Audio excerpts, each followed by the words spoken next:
Thank you, Beth, and welcome everybody.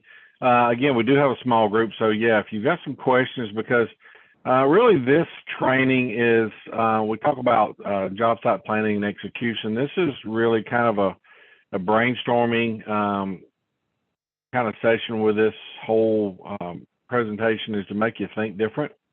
Is, you know, we're it's some trying times with labor and different challenges in the industry right now, so we kind of have to start challenging the norm of the way we've been doing things, and that's one of this presentation is about. We try to segment it into the different product categories and just give you some ideas. So yeah, raise your hand, put some comments out there if you got a question. If you want to start a discussion, I love discussions. Actually, about 3 weeks ago, I had this conversation about this subject with a contractor over dinner, and it's very intriguing conversations that came out with this and things I didn't realize. But anyway, I'm going to shut off my video just to save bandwidth. So if y'all have seen my pretty face, so I'm going to just put up my picture and we'll get started. So let's talk about branch and planning and execution. So let's click over here to the next slide. So let's talk about what is branch. Well, here's the code book. It says branch circuits, the circuit conductors between the final overcurrent device and protecting the circuit to the outlets, basically from the panel box down to the outlets.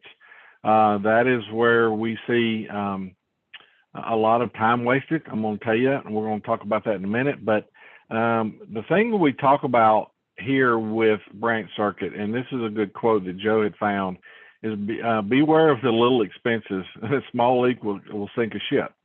And that's what we start seeing when we talk about branch circuits. You know, we've had several hundred and thousand contractors through our training center, and we still see this today, is that, you know, everybody's concerned with the big wire.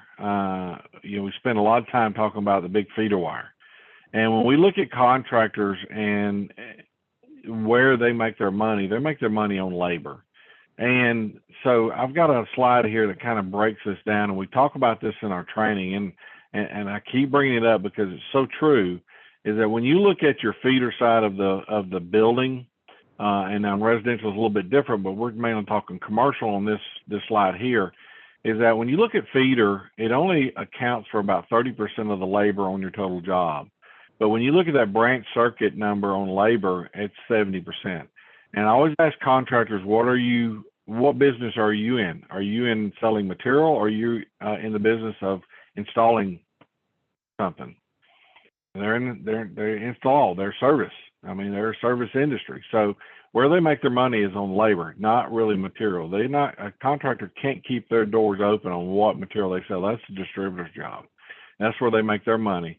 But contractors on labor. So this is a really key thing to think about, is that when you're looking at your jobs, you've got to start looking at where is your labor? Where is that labor monster? How do I take where I'm spending most of my time and make it most efficient so I can be very good at making money and being able to get off the job in time and have labor hours left at the end of the job?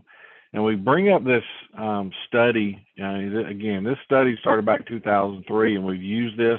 Industry has kind of gone around using this study that was done in 2003 to analyze where we spend our time on the job site.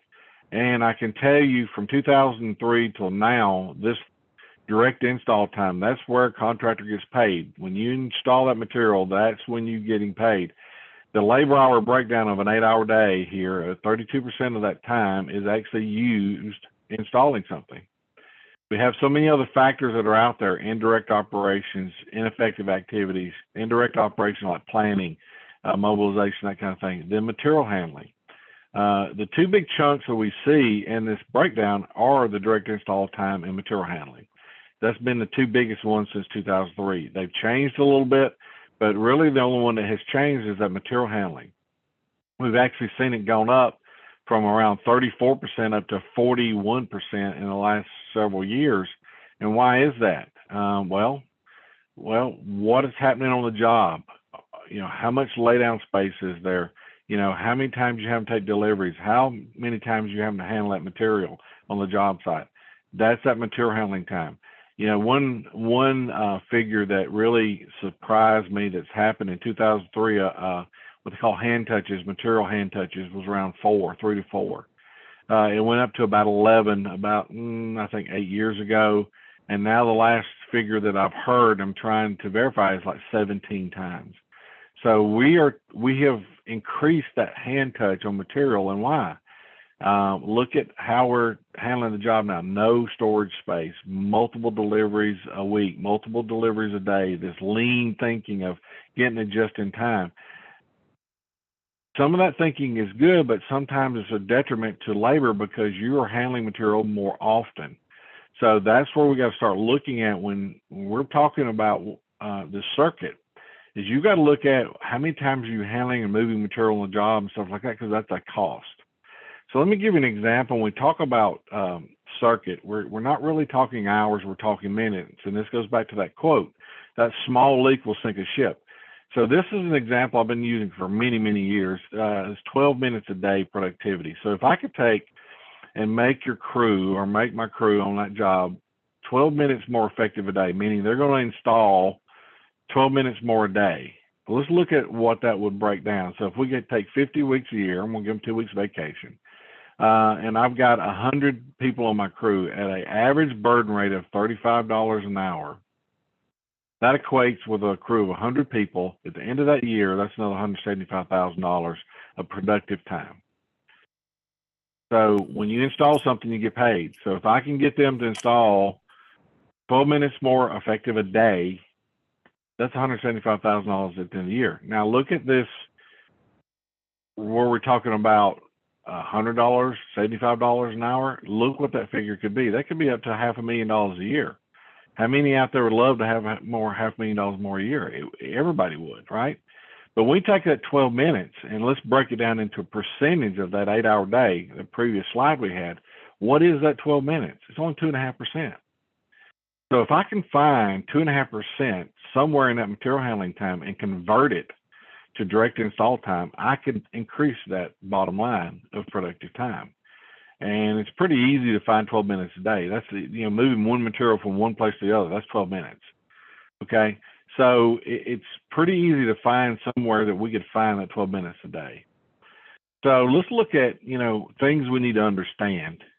And this is where I see a lot of contractors get confused, and people, they look at cost, but they look at it in the wrong way. You have to look at what is your fixed cost and what is your variable cost. Well, your fixed cost is your material.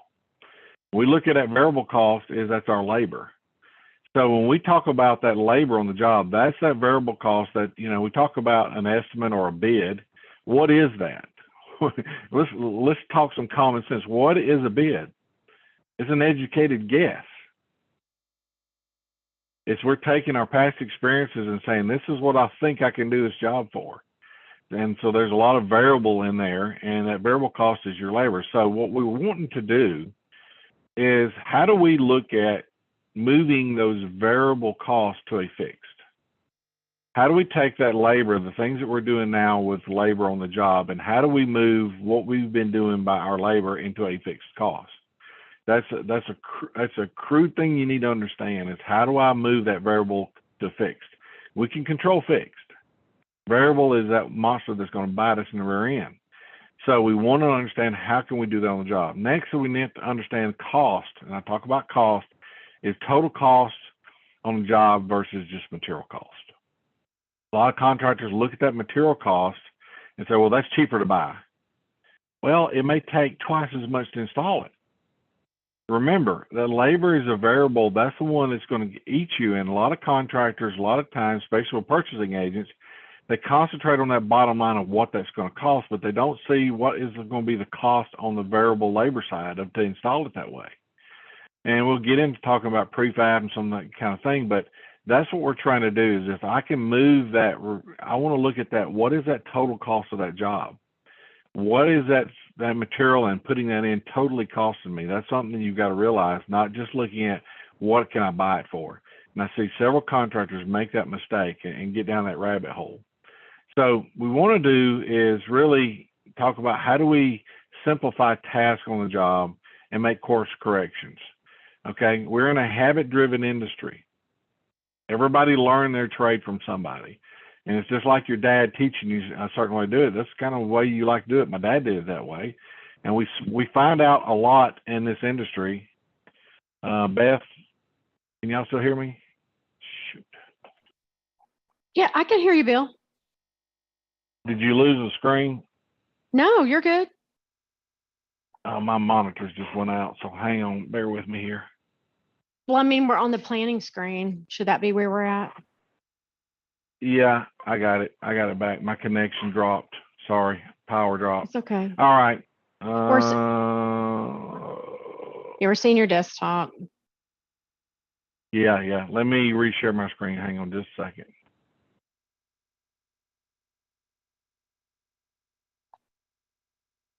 Sorry, folks. Technical difficulties. No worries. No.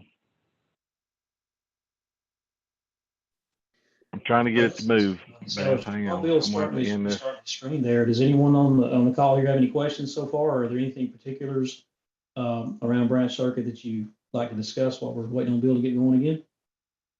It's a great idea. Good so far, Johnny. Thanks.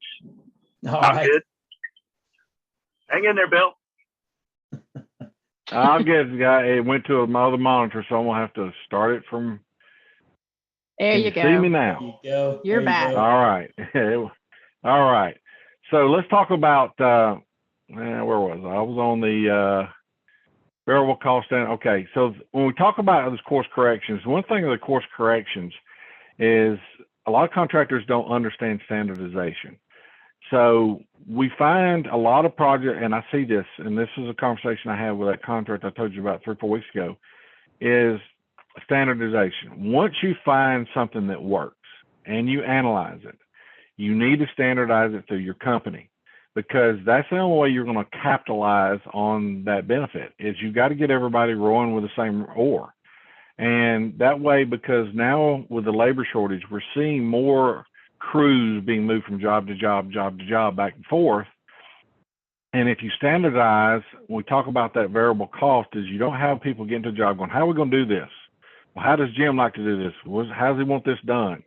Those questions are done away with. So, there's some really good contractors out there I've been very fortunate to work with over the years that have gotten really good at prefab and standardization.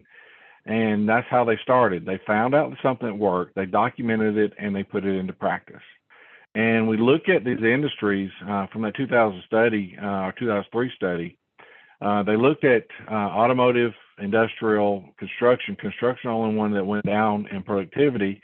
Manufacturing, everything went up. Why? Well, they standardize. How they build a car. There's a certain pattern, and they don't vary from that pattern. And they're very productive at it. So we have to think that same way, especially with our labor situation, is how do we find a streamlined way of doing it and then standardize on our job sites. So how do we do this? Where's our lost time? Again, you got to identify where those pieces are being lost, where are those minutes being lost. And this is something that I tell contractors, you can't look at the whale, you got to look at the taking a bite at a time. You got to start looking at where are we spending most of our time? Bullet item number 2 there. Where is the majority of your time in that circuit? Is it your rough in? Is it your planning? Is it your trim out? Find out where the most of that time is on the job and start looking there, okay? That's your biggest cost. So look in that area. What systems are we using? What can I change? How we use it, analyzing it? What are the processes I can improve on that? And one of the things on that standardization is I call it sampling. Over the years, I've been very fortunate of launching new things into the industry.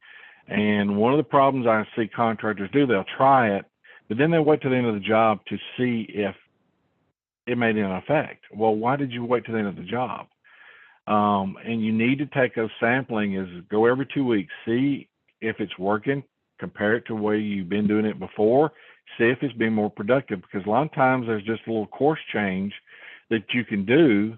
I'll give you an example. I had prefab outlets that a contractor said didn't work. It was costing money. I went to the job site, and every morning they were having to go get a box of screws, taking them 20 minutes while 6 guys stood around. Well, there's over an hour of time wasted just for 2 screws to have this, screws to mount the things. Well, we taped the screws to the mount for him. That little change made a huge difference on the job and made it profitable. But if he'd have waited to the end and said, "Oh, this just didn't work," but we didn't identify that small little problem.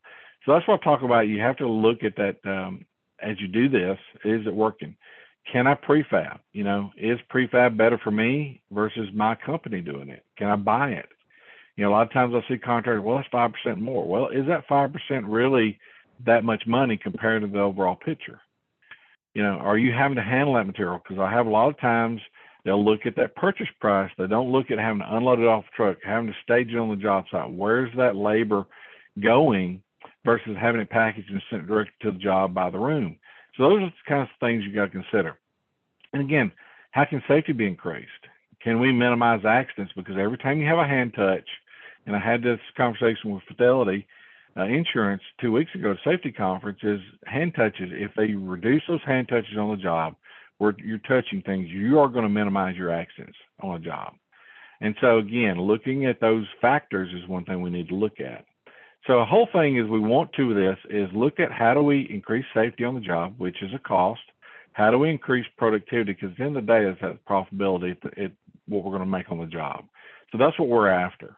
And so let's break down and look at some of those areas where we're talking about this. Let's look at residential. So let's start out at residential. What are some things we need to consider? Well, the job size, job conditions, site access, one-off, or is it development? Is it spec or custom? Because we get into those different spec and custom homes, you're going to have things that are going to change. You can't really plan and some of that, but we talk about the job size and condition. Again, what is that material we're going to be looking at? How do we do this? Can I access the site? Is it easy accessible? So those are the factors you got to look at to analyze in your pre-planning, because it's going to drive what you're going to use. So some of the solutions we have out there, we talk about this, is we in our Romex, we got different types of cable holders. We talk about different size reels. You can get Romex up to a 5,000 foot spool if you need to. But is that going to be able to be moved around on the job site, especially in residential, if you're doing track homes?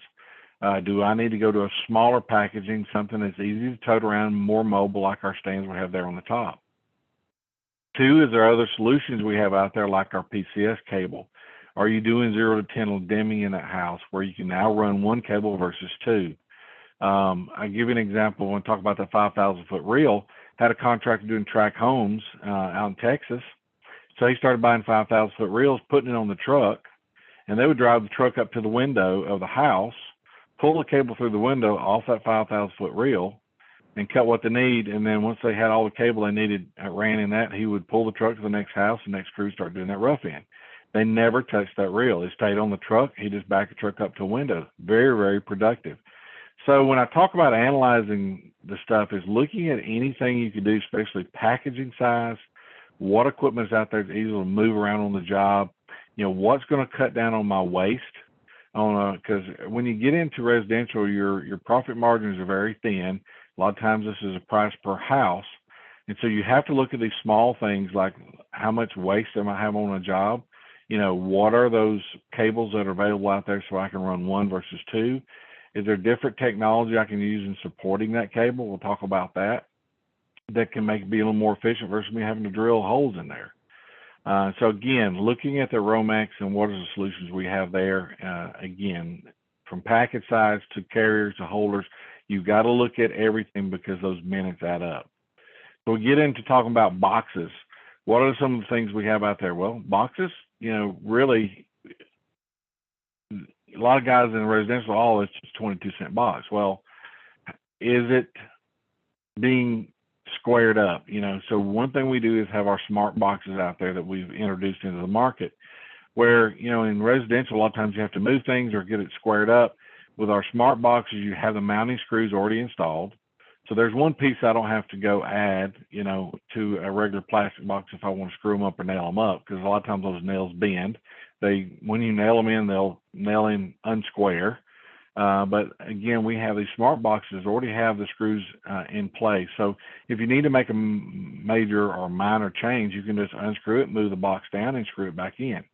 A lot of these boxes, like that round box up here, we have our, this is a fan box, fan rated box. It already has a metal strap in it, so I'm not having to strap between studs. So it's easy to put in place without having to do that strapping process. Again, less things I got to nail in place. Access boxes for now AV, we're seeing a lot of flat screens, that kind of thing. So now we have boxes with the power and the access that can go down to the device or the equipment, and it's an easy poke through. So again, look at your boxes. A lot of guys will think, well, box is a box. Well, there is a big difference in what the box technology is out there. Big innovations. Some of the other things we have here, let me pop over the next one, is like this shark tooth box right here. Now we have this, it's the box that's got the bit installed on the box, so you're not having to pull another hole saw out to make the hole. You actually use the box to make the hole. It is everything in one. So again, it's a little more expensive, but it saves time on the job. We talk about our poke throughs here. You see this poke through, this yellow poke through. How many times have you been on residential and you're having to cut a hole in the wall trying to find that cable that's you've got snaked in there or wrapped up to add that pendant or whatever? Well, now we have these poke throughs that you can feed through the wall. Sheetrock guy can come along, he'll leave you an access hole with that cable sticking out so you know where it's at. Again, saves time, money. You're not having to patch a wall, going to find a wire. Other things we have is like the draft seals. Now that's becoming a big thing out in with these energy efficient homes. So this is an add-on to a box. You don't have to have a special box for a draft seal. This is an add-on to a standard box. So this gives you that flexibility, having standard boxes and just these rings to put on there. And now you can make one box into two different style boxes. All the way down to our tools. Some of the things we have is like our nail-in. You'll see our nail-in protectors here. That's one that slides around the hole. In the hole with the Romex, you're not having to put a plate on each side. And again, we don't deal with that sheetrock bulging out with that plate behind it. So these have the gap in there, so you can slide it over the Romex and just slide it in the hole. So again, efficiency. Another thing I added to this is we have these D-rings here that have a tie wrap spacing in them. So for Romex now, there is some code requirements on poke throughs, bundling, and they're getting into the residential world with bundling. It's a D rating with bundles. So now with these D rings, you can actually separate those bundles. So now you're not one big wad with a big clip and you're not able to separate them. Now you can with these tie wrap D rings, because now you can separate those bundles one to each side. So you don't get into that D rating situation with a number of cables. So again, there's a lot of innovations out there around the residential that you need to look at, from your tools to the boxes you're using, the cables, the cable size, how am I getting it packaging, what are those holders that are more efficient for my job versus me just making the old 2x4 hangers. What are those little things that's going to add up on these jobs and save me time? So what do we need to consider? Let's talk about some takeaways here. What are you doing now? Is there something you can change that would add those minutes on the job? Where am I losing time on a job? You've got to sit back and analyze, looking at the rough end, the trim out, is the planning. Where are those mistakes happening? Where can I capitalize and change that? What injuries are happening on the jobs? Where am I having guys having back injuries? So is it toting material? Where are those injuries happening, those hand injuries? So what can I do, put in place, and make it cut down on those injuries? What systems can I use? What is the new technology out there? A lot of people get that tunnel vision in residential and just been doing it the same old way. What are some new things out there? And I'll give you an example. Cable tray. I'm going to throw some new thing out there. A lot of people don't think about cable tray in a home. Well, I've got it in mine. All my Romex in my attic and my basement are ran in cable tray. I didn't have to drill holes through the studs and run all that. Cable trays, viable. You can put Romex in cable tray. So that's just, I've had some track home guys do that in the attic, so they don't have to drill through every ceiling rafter to run those cables down through there. So again, what are those systems out there that I could take advantage of? And then what are those course corrections? As you're using this, analyze it. What are the things I need to change to gain those minutes? Okay. So let's move into our commercial world where most of us deal with day to day here at Southwire is, how do we plan for our commercial? Well, again, we got to look at what is the job type. So again, all this is yes. Hey, we have a raised hand before me? you get into that. Yes. Okay. I'm sorry. Tom, you go ahead. Just a quick question on those inserted nail plates. I've been showing those to some of our MEP guys, and is there any plans to expand that to larger diameters? The picture shows a single 12-2 Romex going through there. There might be times, obviously, when you're chaining your outlets, things like that, that you're running more than one, possibly two or three. But for larger size, a larger size version of that, is that something you can share, or is it in the works?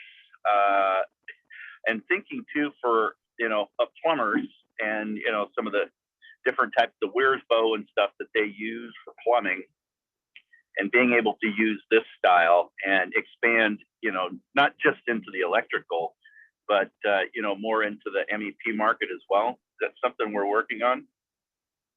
Yeah, well, you run into two issues with that. One is the stud, the wood that's left when you drill the hole, because you've got to have a little bit of more like an inch, because you got a 3.5 inch stud. You're popping out an inch there, so you've got to have some of the stud there for structural strength. If you take more, when you get into structural codes, you can't drill a huge hole into that stud without putting some type of bracing on the outside, because you're basically drilling a hole in that structural integrity of that stud.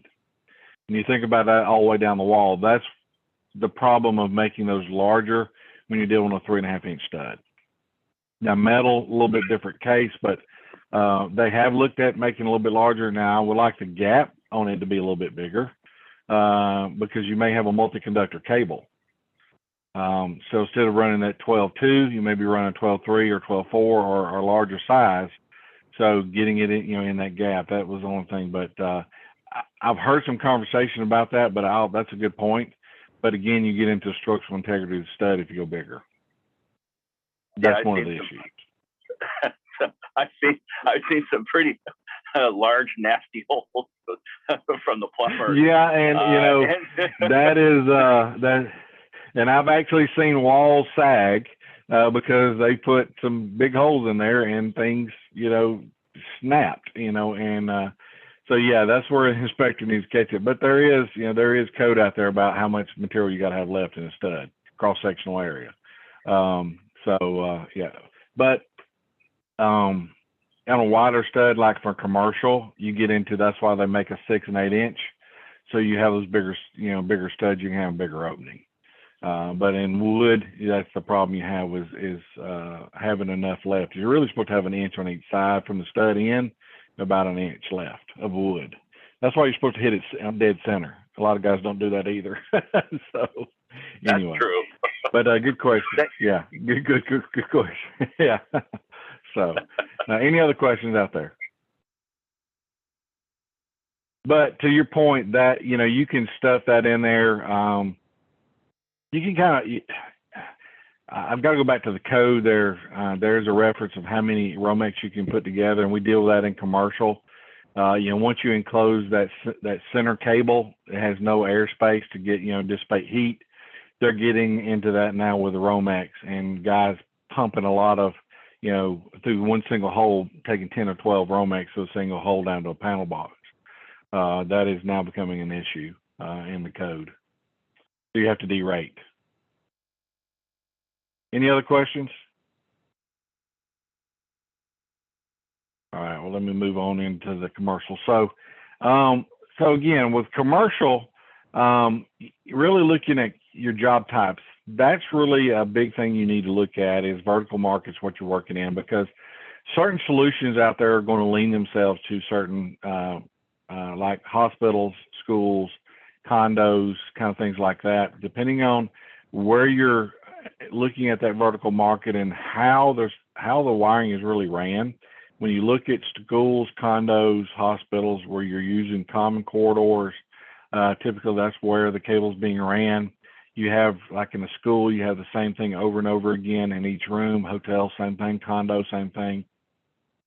You have to look at your codes. What are the codes compliant to the area? What are some things that you got to deal with? What are the specifications? Site access, again, we talk about that storage area. How can I get material in, move it out? What is the schedule? Is it rushed, compressed?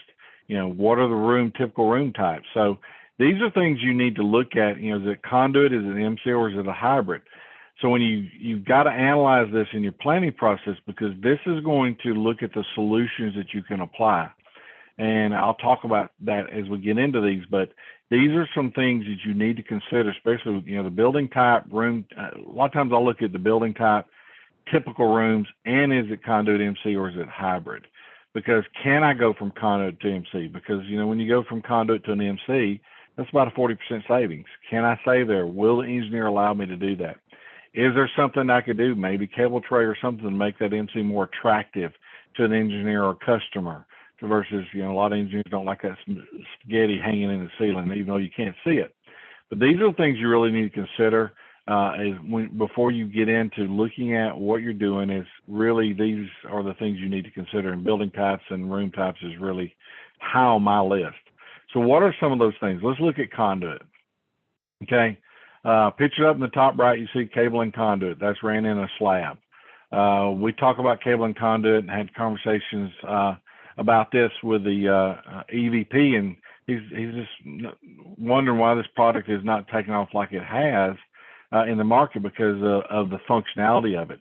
Again, this is where you're having a conduit with the cable already installed. We see a lot of guys use it for outdoor lighting, but we get into parking garages, we get into poured slabs in the buildings, schools.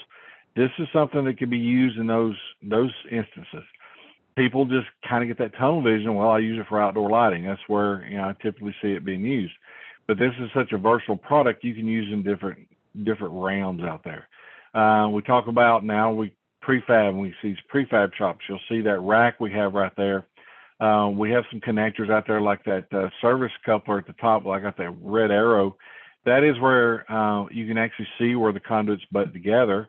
So you can put that on that rack. Have it screws tightened down. When the rack gets there, you can slide it in place, make sure you're centered, and then screw it down. There's no stop place in the middle like a normal connector would be. So again, that is really called a service coupler, but it can be used in a racking system where you're pre-making racks. We get into like our sim push fittings. Again, easy install, no glue needed.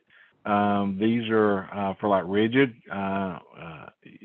You can put it over the threads, so you don't have to worry about cutting the threads off. They can be used over the threads. So again, what are some of those things that we have out there that you can put in place that's more adapted to the job and more efficient? So again, look at all those small pieces because they do add up. There's a lot of guys, well, I'll never take a pipe apart. Well, I've had to do it before. So the nice thing with these sim push fittings is they're releasable. And again, I'm not dealing with all that glue that gets half the time that gets spilled on the job site. So those are some of the innovations we have out there. We talk about our bending, conduit bending. We look at our bend tables. We look at our power benders. Again, this is less physical effort being used on the job because these make you work about 30% more efficient. And we talk about exhaustion, okay, and fatigue. There's several studies out there that show that, if you less the physical fatigue on a worker on a job site, you're going to have him be more productive during the day. We see most studies at about the end of the day, somebody's running around 30% productivity because they're just tired. Okay, this is a physical job. And so what are those tools that I can put in place that's going to help cut down on that physicality of my workers and make them more efficient? I had a contractor about 3 years ago coming from New York, and he said, yeah, Bill, I tried that. I tried to pay 15 more minutes a day. You get 50 more minutes of work a day, overtime, And he said, when I looked at the job at the end of the month, I really decreased in productivity. I didn't gain that 15 minutes in productivity time I was paying for. I actually lost. He said, because at the end of the day, the guys were tired. That 15 minutes didn't matter because they were only working at a 30 or 25% efficiency rate. He said, so it didn't work. He says, you're right. He says, putting the things in place to help them during the day to be less exhausted is overweighs me working a longer day. So again, what are those things out there in the conduit realm that you can use that's going to make it a lot more easy, like our power bender. So now we have a full line of power benders all the way up to our hydraulic, to our Bend Pro, and now we have the one that you can actually do the shotgun heads on, interchangeable with other manufacturers' heads. We got the bend tables and the bend stations. And I call them the workstations because they are. They got the hand bender on them.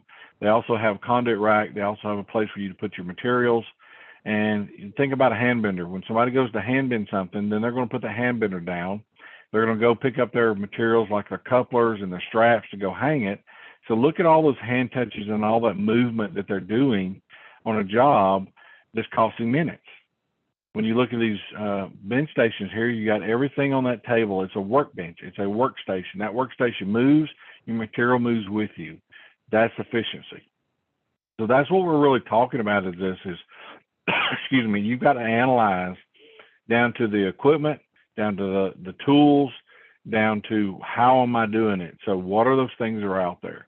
So let's talk about boxes. Again, there's so many variations of boxes out there, but you have to find out what's going to work for you. Okay, we got everything from our fast new SimFab that goes from a 14 to 24-inch wide stud. You slide the boxes in place. Again, it's prefab. I'm not having to mount those to a mounting system. The mounting system in the box is already connected. I can slide them in place where I need them and tighten them, and I'm done. We've got regular plates that if you have a prefab shop, they're already stamped, so you can assemble them yourself, or you can buy them already pre-assembled. One of the things we have up here is the hinge box. I really like this. When you're doing trim out, trying to do all that trim out and get everything to fit in the box. With this hinged, I can just undo one screw, the box opens up, and I can wire the device from the back. The device is already in place. So I can access that inside of that box while having to take a device out. Maybe you got a junction point where you're having several circuits tie off from that box. That's a tie-in box. Well, this is a good thing to have because now I can just single screw. I can open it up, do my tie-in, and shut the box back. So again, it's just ease of use. But from painting connectors, to adjustable mud rings. I get on this adjustable mud ring thing. Contractors, I would not buy anything but adjustable mud ring because I'm relying on everybody else on the job, like the sheetrock guys and framers and everything, to have everything correct. Well, guess what? A lot of times the sheetrock guys come along and put the wrong size sheetrock up, even though it's span. I had this happen to a contractor in Atlanta, and he paid 50 more cents a box to get those adjustable mud rings, but it saved him. He said it had been 3,000 boxes I had to change out if I wouldn't have those adjustable mud rings on there. He said all I did is had to screw it out a little bit further, and I was done. But how many times those boxes are not set properly, they're not flush, you're having to use adjustment tabs, that adjustable mud ring will save you a lot of headache at the end of the job by just pre-planning and using them. So that's just an example. We have several other things that are out there, pendant hangers, all these different box types you can use commercial. But look at what you're doing again to your job type. What are those innovations out there that's going to work on that job? And to talk about prefab. I'm going to get on my little prefab wagon for a minute, is that a lot of contractors love that buzzword prefab. We're finding a lot of contractors now that are finding prefab is not working for them. And MC Dean is one of those that have made a major change in their prefab business, the way they do it. You have to analyze, is that cost effective for my company? I see a lot of guys making whips. I just had a contractor I visited about a month or so ago. He made his own whips. I said, do you ever thought about buying those whips? No, I got this machine that I bought, and we have 3 guys operating, and we can just cut out, customize. I said, okay, you got 3 guys. What's the cost of the machine? What's the cost of the area that machine's sitting in? And I said, versus you buying them. I says, and you just told me you were short labor in the field, right? And you got 3 guys in here making whips. Are you getting paid when you're making those whips? And the blank stare on his face, he started to realize, well, guess what? Next week we got a quote for 3,000 whips. He realized that it was not effective. But they got into that trend of prefab. Yeah, I got a prefab. That's, so you've got to analyze, is it working for you? So again, there's plenty of solutions out there that we offer that help you in that realm. So let's talk about wire cable. All right. So we have our barrels. We have, that's where we started. I love the barrels, but again, the barrels lean themselves to certain vertical markets. So this is where I was telling you, analyze what your job type is. So, we offer this up to a 7-conductor barrel, different size wire, 12, 10, 14. You can use a single barrel. You can use multiple barrels. You see the tripod there. Wherever you have a building that has repetitive circuit types, like a hospital, condo, hotel, where you're doing the same thing over and over again, this package right here leans itself without any planning. You're going to do the repetitive pulls. Those, if you got a job that you got 75 or 60% of your home runs, the same thing over and over, this is the package for you. This is efficient, okay? It takes one person to move this around. You look at that, you really analyze that barrel when you look at a number 12 7-conductor. It would take me about 14 reels of cable to equal the amount of cable that's in that barrel. So I'm going to save on waste because every reel average 70% waste per reel, national average. And then he's got to move 14 pieces of material. Remember those hand touches. So now when I move that barrel, I'm moving 14 reels. One person can move that around and not taking multiple people on the job site. So again, looking at that mobility on the job, is it efficient? And this is a good thing. Plus, it's got the prelude wire in there. So it pulls much, much easier. So again, the barrel solution is an option out there for commercial. Where do we go from that? Well, we went to our coil packs. So again, coil packs, we have our regular coil packs and our minis. I had a conversation at the safety conference about this and, accidents and back injuries and everything. And this is what we design these for. Again, the barrel can't do everything. It can do a lot, but how do I add that variability to that barrel? Well, the coil packs is your solution. They're easier to tote. You see the picture above is that, somebody's standing up erect and they're not bent over. They've got all that load on their lower back. A back injury, I actually asked Federated, it used to be $100,000. They said now it's over $250,000 for a back injury, average cost. So when we give the contractor or you use something that's going to be safer on the job, and that's what these coil packs are. We design them to be under 50 pounds. They're easier to tote, but again, they're very efficient because one person can operate these versus two. When we deal with the old reel stands, you're having to have somebody manage that reel stand and pull that wire and get it started to go into the box. So these coil packs, you can have them on the carts, on the ground. You can pull them, has a little bit of resistance. They're not going to overspin. You got the smaller package there for either room rough in or service van applications. So again, look at what you're using and what you're doing on the job. Is it service? Is it maintenance? Is it new construction? Is it hospital? What is it? And what are these solutions that fit best on that job site? And again, that's back to that planning where we talked about earlier at the beginning, is analyze what you're doing and then see if they're working. The one thing about coil packs, though, you have to understand with coil packs, there's something different than reels. So if you're going to use coil packs, convert to them 100%. Train your guys how to use these things efficiently, because if you keep going back and forth, what you're going to end up with is people making mistakes. Ran into that again with a contractor that does coil packs, but they had some guys still want to use reels on the job. So we started looking at the crew that was complaining about the coil packs, and it was the ones that were still using the reels in some cases. They're not totally converted, knew the characteristics, and they were screwing them up. And it was in multi-wire packs. So again, you've got to look at if I'm using this, and standardize on it. So how do we move these around? So here's the different mobilization for the barrel and the coil pack. We have the utility coil pack cart, we have the coil pack cart, and then we have the barrel cart. Again, these are efficient ways of moving and using these packages.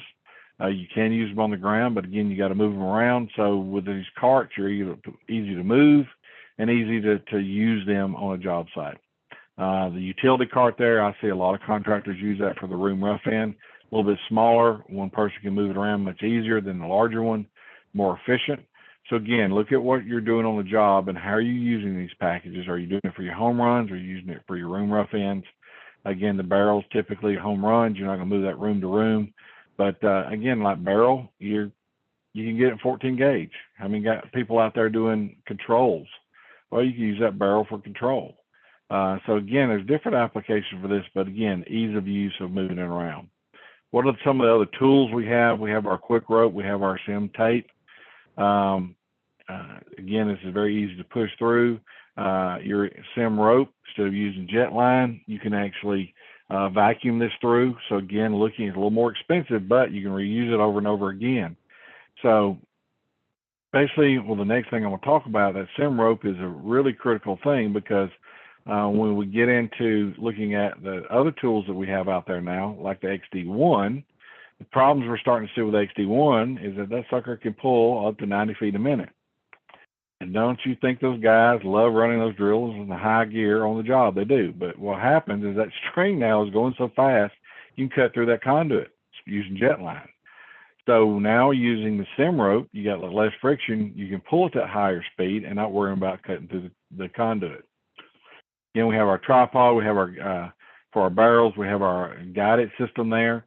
I've seen this guided system. Again, it cuts that person down at the panel, having to put that wire up into the panel to keep it from hanging. You're eliminating a person. That's making you money when you don't have to have a person there doing that. Our grippets are now our Madison roller plates. You can have that plate on a box and you're not dragging a cable on the edge and dragging the insulation off of it. Again, nobody's got to be there manning it. So again, there's a lot of innovations out there in the cable pulling realm that you can use that's going to cut labor on the job site and make you more efficient. I was talking about those cable guide system. I had a contractor here in town doing a job at a hospital. They use that up in the ceiling to guide into the box. They don't use that roller plate. They're using that guided. So they're clamping it on the beam and use it to guide the wire in there. So again, they're using it at, we designed this to be on a panel, but they're using it and they found a way of adapting it so they don't have to have a person up on that ladder guiding that wire into that box. So again, there's ways of using this material and being very, very efficient on it. So let's move into talk about MC cable. You go from your regular conduit to go to MC. What are the innovations out there? Well, MCAP has been around for years. We still see a lot of people not utilizing this. We talk about efficiency is that I'm not having to land that ground wire. So that's going to save you 2.5 minutes per box connection. It's a much safer system. It trips to ground 15% faster than a normal cable. It's 15% lighter. And it's just a safer product. But again, a lot of engineers have not been introduced to it. It's smaller. It's easier to pull, much stiffer, so you can form it in the walls. So again, this is just a great product. And again, we talk about efficiency. We want to be efficient so you're not having to land that ground at the panel or at the box. We go into HCF. We have that available for the hospital grade. But, the new PCS, MC PCS Duo cable is just like the Romax. Again, we make that in an MC AP application or a regular cable. But again, you've got that control wire installed in that cable, that one cable. So now I'm running one cable versus running two. Much more efficient. 0 to 10 is coming like a freight train.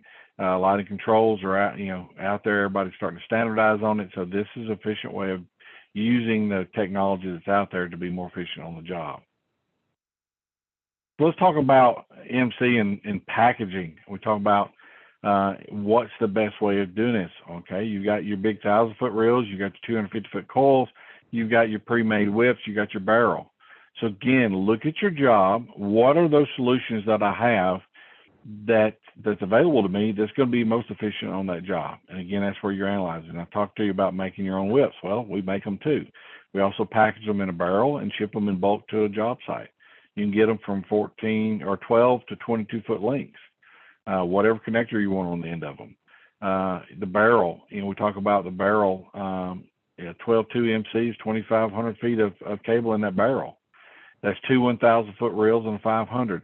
every time I move that barrel, I'm moving 3 reels of material that I would have to if I had reels. So again, we look at efficiency, what's going to work best for my job and the type of job I'm doing. It goes back to that planning, looking at what you're doing, what kind of work are you doing, what is the solution or what is the package size that's going to work best for me. So that's, again, a thing you've got to analyze. Other things we have available out there, you know, for NC is like the clips. All right, we have the stud clips. We've got the clips that go on the beams. We've got the pre-threaded, pre-anchored threaded rod that you can just shoot up. The anchor's already put into the threaded rod. But here's another picture down. Here's cable tray. I mentioned that earlier. A lot of people don't think about using cable tray to put MC in there. When I do that, I don't have to strap it down. So again, it's more efficient. I'm not, for every 6 feet, I'm cutting strapping out using cable tray. So looking at these options you have out there, either our MC clip or cable tray or you know, threaded rod where it's already threaded and got the anchor in there, so you can hang your supports much faster. What are those things that's going to work for you on that job site? And it's easy. You're not screwing anything into a stud. Like snap on around the stud, they just clip on, pop your MC in there, and you're good to go. There's no screw, there's no drill. So again, remember those hand touches. How do I cut? Every time you touch something, it's time, it's money. So how am I going to use these innovations on my job, and what's going to work best for me? And are they working? Okay. So let's look at some of the commercial takeaways. Is conduit versus MC versus hybrid. You know, conduit is very labor intensive. It's 70% labor, 30% material cost. MC is much bigger savings. So if I got that opportunity to move to an MC from conduit, it's a great savings. But we do have innovations around the conduit. And then is it a hybrid installation? Can I use some of these combinations of the PCS in my installs? You know, how do I optimize my home runs? You know, when we look at MC and now circuit, we're seeing guys run 1-inch pipe, so they're pulling more circuits in there. Same thing with MC. I could run 12-2, 12-3, 12-4. We make up to a 9-conductor MC cable. What are some of those things that are available so I can optimize that home runs using the barrel, using coil packs? What's going to be the best? Typical locations, you know, prefab and standardization. So prefab, can I find something that's going to work for me on a job and buy it? Because now all I'm going to do is install it. It's already assembled. I'm not worrying about all the extra parts and pieces. I used to ask a funny question when I talked about prefab with guys. I used to say, how many mud rings you got in inventory? I used to get this blank stare. I actually had one guy one time tell me, he goes, yeah, I got 3,224. I said, well, how do you know you got 3,200? He says, I just did inventory. And I said, well, why do you have 3,224? He said, because 5 here, 10 there, 100 there. If the job will clean up, we find them everywhere. If you do prefab, guess what? You're not having leftover materials. You don't have to take them off the job. Every time you got to take materials off the job and store them, that's a cost. So that's where you want to analyze, is a prefab going to work for you? And is it going to save me in other areas like leftover material that I got to get rid of eventually? But the biggest thing I want to talk about is standardization too. Standardization is key. You find something that works, you got to stick with it and move forward and make sure everybody's doing it, because you found an efficient way, use it every time. And then analyze that. You always, you know, sometimes change is good. You've got to standardize on something. If it's not working, be willing to change. That's the biggest thing I see obstacle in this industry is habit. Habit's going to kill us, okay? Labor is not going to get any more plentiful. We got to be more productive with the people we have out there. So standardization is a key. So let's look at our low voltage. We got about 5 minutes here, so I want to run through this really quick. Low voltage. Low voltage is another area that a lot of people don't think about, but there's a lot of innovation in this arena that we have. Where am I being efficient? Where can I increase efficiency in that low voltage? You know, the little things do add up. So let's talk about our fire alarm. So we have a fire alarm in a coil pack. that is 1,000 foot. We have it in a barrel configuration, actually 3 different sizes, which I like this. Is a 2,500, 5,000, and 10,000 foot. This is only our 2 conductor, so your enunciator runs. But think about this, is that now I've got a package that I don't need 2 people to manage. I don't have a person sitting there managing that reel. I can have that package on the ground, get my pull started, go on the other end and pull it. And I have to manage that package. I got the barrels, which I've got longer runs on my job. Now I don't have to worry about that splicing point, finding a splicing point. I can run those 1,200 foot lengths without having to worry about running out of wire on a 1,000 foot reel. So again, there's different package options out there for the fire alarm. And this is a coated SIM cable, so you get that efficiency of easier to pull, less effort, less wear and tear on the shoulders, that repetitive motion injuries we talk about. So this makes it much easier. You know, little things that we have, like in our Cat 6, Cat 5 category cable, security cables, is the labeling. You'll see the colored labeling on there. Easier to manage because now I can see what type cables they are. You know, we look at even things down to that. It's a white box. They're all white boxes. How do I tell the difference? Well, that's one reason we put different color labels on there. So now you can see how to manage that material and what's what much easier and farther away. Other things we have like reel in the box, wider mouth openings on it so it doesn't tangle. The reel on the box is where the reels turn much easier than the traditional just throwing a reel in a box, letting it drag on the bottom. So there's a lot of little innovations we have with our boxes and our low voltage cable that make a huge difference in ease of use. Other thing is customized painting. You know, we have that available for the different boxes you need on the job. So that's something that's available out there to be very efficient. So you're not painting them, not out there with a spray can, rattle can doing it on your own job. You can order them already done. And again, depending on what box type you need and its fast turnaround. Some other things we have out there, tool-wise and testers, accessories, like our magnetic clips there for our tie wraps, really cool items, our magnetic J-hooks, our magnetic bridle rings, our testing equipment, different push rods we have to use for low voltage. One of the cool ones I love right here is the little Stingray. This goes in the corner of a ceiling tile and keeps you from damaging that ceiling tile grid. It snaps in the corner and keeps the cable from dragging on it. So again, you don't tear the jacket, you don't tear up the ceiling grid. There's little innovations out there like that for the low voltage. So some of the takeaways we're talking about, where can we increase efficiency?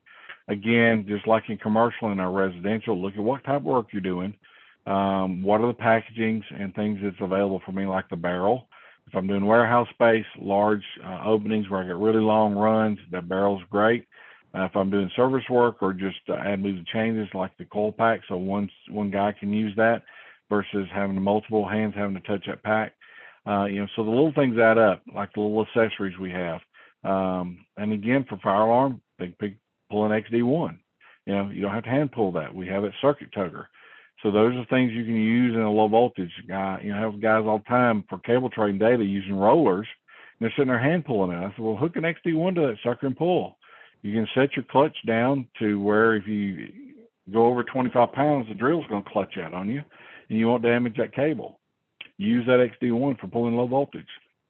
So again, hopefully I've helped you kind of think about what you're doing, analyze it, take a step back. And again, here's some resources. You've got me, Johnny, and Joe.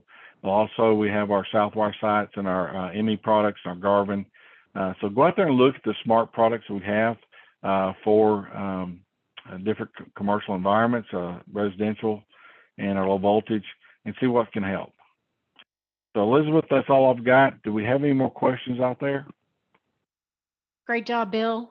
If anybody wants to unmute right now, you can talk to Bill and ask your questions.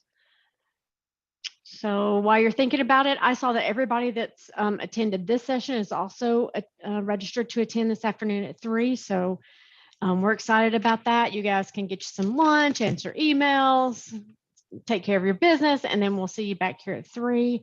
I don't see any questions. So we'll see you back here at 3 o'clock. Thanks, everybody. Unless, Bill, you have anything? Thanks, everybody. Okay. No, I was just going to say this. Thanks for your time. And again, with the the circuit, guys, you just have to look at what you're doing, analyze it, and see what solutions out there fit you best. That's the biggest thing with on the circuit. Joe, you have anything? All right. No, thanks, Bill. All right. We'll see All you guys right. later. Thank you. All right. Well, have a good day. Bye-bye. See ya. Bye.